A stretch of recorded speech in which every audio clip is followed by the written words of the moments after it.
partir Vous de là... rendez responsable davantage quand Ah non, même ah l'Union non, non, européenne non. que Vladimir Non, Poutine? vous savez, celui qui décide la guerre, il est le responsable et le coupable.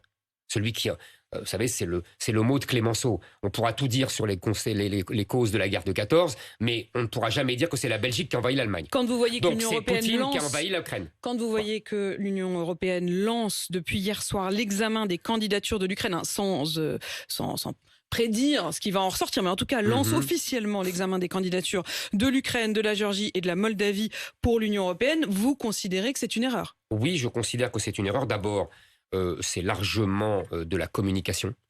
Tout simplement parce que tout le monde sait qu'il faut des années et des années, voire 10 ans, pour faire rentrer un pays dans l'Union européenne, qu'il faut qu'ils aient intégré l'acquis, ce qu'on appelle l'acquis communautaire. Ça prend des années, surtout pour une société comme l'Ukraine, une société assez pauvre et très corrompue, une société politique très corrompue.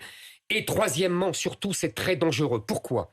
Parce que dans les traités européens, il y a une clause de défense entre les pays de l'Union européenne qui est rattachée, c'est là où ça devient grave, rattachée à l'OTAN.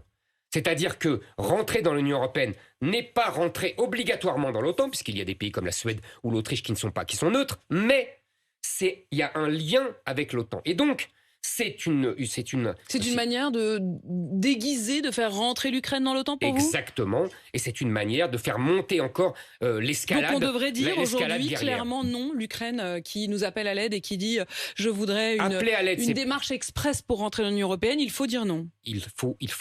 D'abord, la Commission européenne n'a pas compétence pour décider qui rentre dans l'OTAN ou pas. Mais Madame von der Leyen, manifestement, a décidé de s'asseoir sur tous les traités et toutes les compétences qu'elle a ou qu'elle n'a pas. Mais surtout, c'est un acte de guerre vis-à-vis de la Russie et c'est encore faire monter l'escalade. Moi, je pense aujourd'hui qu'il faut faire descendre le conflit et essayer de ramener tout le monde autour de la table et des pourparlers de paix. Vous évoquiez à l'instant l'OTAN. Est-ce que dans le contexte dans lequel on est aujourd'hui, vous souhaitez toujours faire sortir la France du commandement intégré ? Oui, parce que tout simplement... D'abord, vous le savez, mais il faut le répéter, faire sortir la France du commandement militaire intégré, ce n'est pas faire sortir la France de l'OTAN, du traité.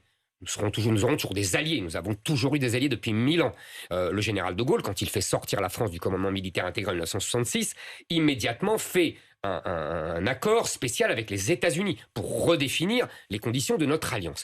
Donc ça restera comme ça. En revanche, ça a deux avantages fondamentaux et on aurait bien aimé les avoir avant que la guerre ne déclenche.